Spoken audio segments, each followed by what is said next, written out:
Welcome back. I'm Shaylee from Patterns by Shaylee, and this is week number 6 of our Quilt Along for a Cause 2020. After you finish this block, you'll officially be halfway done. So the block we're going to work on this week is our rabbit, and the rabbit assembles in 10 sections. The assembly is a little bit more difficult because there's quite a few pieces. The different sections have very sharp angles. So if you're a little worried about that, just keep an eye on the video. I'm going to walk you through all the different steps and point out all the different places to make sure you stick your straight pins so that you get the best looking block possible. Now before we get started, what I like to do is set out my coloring page so that I have exactly what the pattern is going to look like from the back, and I also set out my directions with the assembly instructions. I will say this week the assembly instructions are not quite as obvious. You're not going to start with A. I think all of my other patterns have started with A, and the rabbit does not. Since it doesn't start with A, we're going to start with D and E. So pull your D and your E out and set everything else to the side.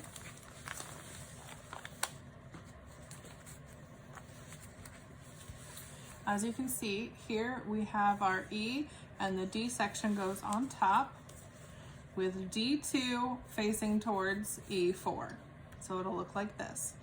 And instead of just laying them together and sewing, you want to make sure you take your straight pin and match those points exactly. So now when we lay this open, it is almost perfectly straight, and that is what we're going for. Right here is also almost perfectly straight, so that makes it nice and easy when we go to match this into our next section. Everything is straight and easy to line up. Now next we're going to take our C and attach it to D and E.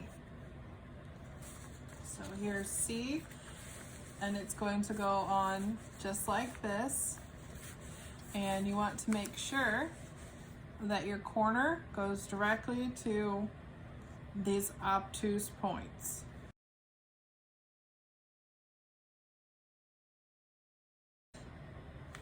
Step number 3 is to attach B to the C, D, E block. And B looks like this. You're going to want to make sure that B 3, 4, and 6 are what's facing your C, D, and E block. And you'll attach right at the points again.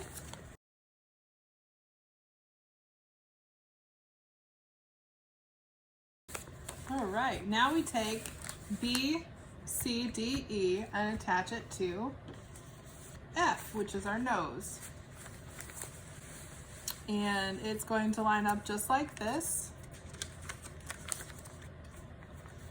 These two sharp angles are going to be matched with a straight pin as close as possible to their point, and then down here needs matched. Because of where B7 attaches to F4, you don't have to worry about trying to make these 2 points match. They're not going to.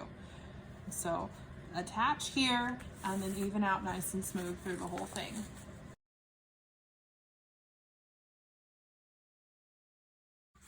Now, as I've said before, some whites can be just a little bit see-through, even the good quality fabric.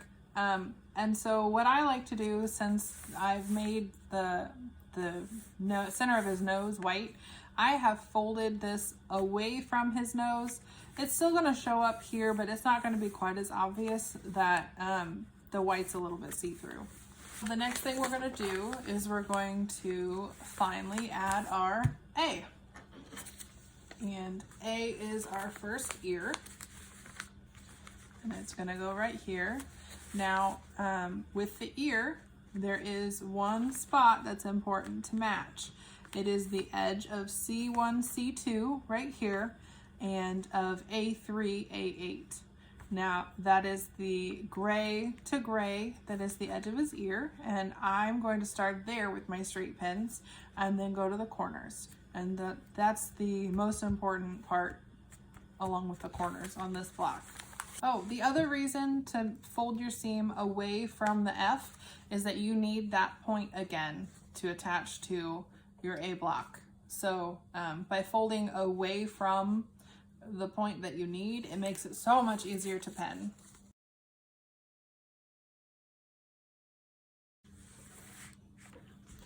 And we have one side of his face done. So on to step number 6, we're gonna set this aside and grab I and J. So J goes like this and I sets like this with I2 stacked on top of J2.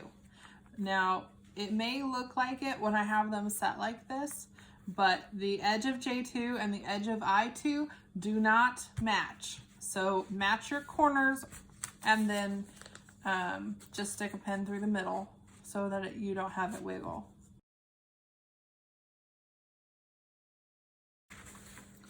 Now that we have I and J together, we're going to attach H, the other eyeball. And with H, you want to make sure your corners match and nothing else really matters too much.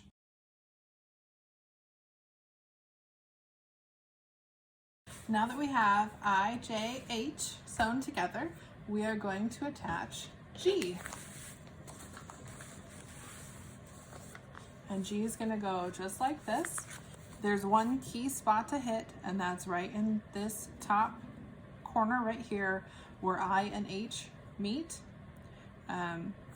You're going to want to pair that directly to right here where the ear darts in and G9 connects to the outer edge.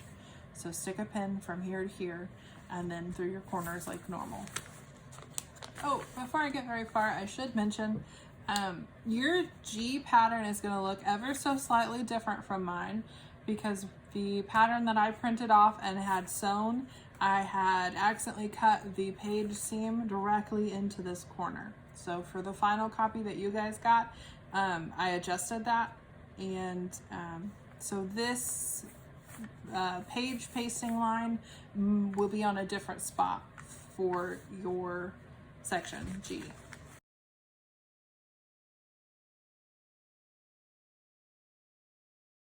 And there we go. There is the other half of his little face.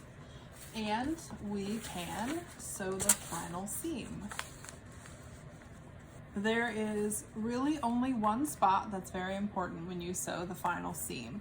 You'll want to make sure that the top of his head attaches to the ear. It does not need to go at the junction of the ear and the head.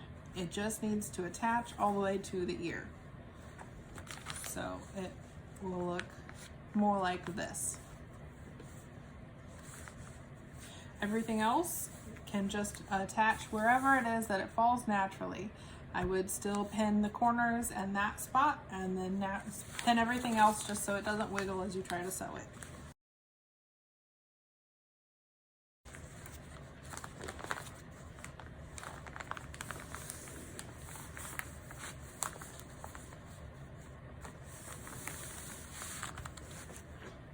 This is week number 6 of our Stars of the Forest Quilt Along for a Cause 2020. And don't forget to post your block on Instagram using our Quilt Along hashtags so that you are entered for our next drawing, which is sponsored by Fabric Gypsies.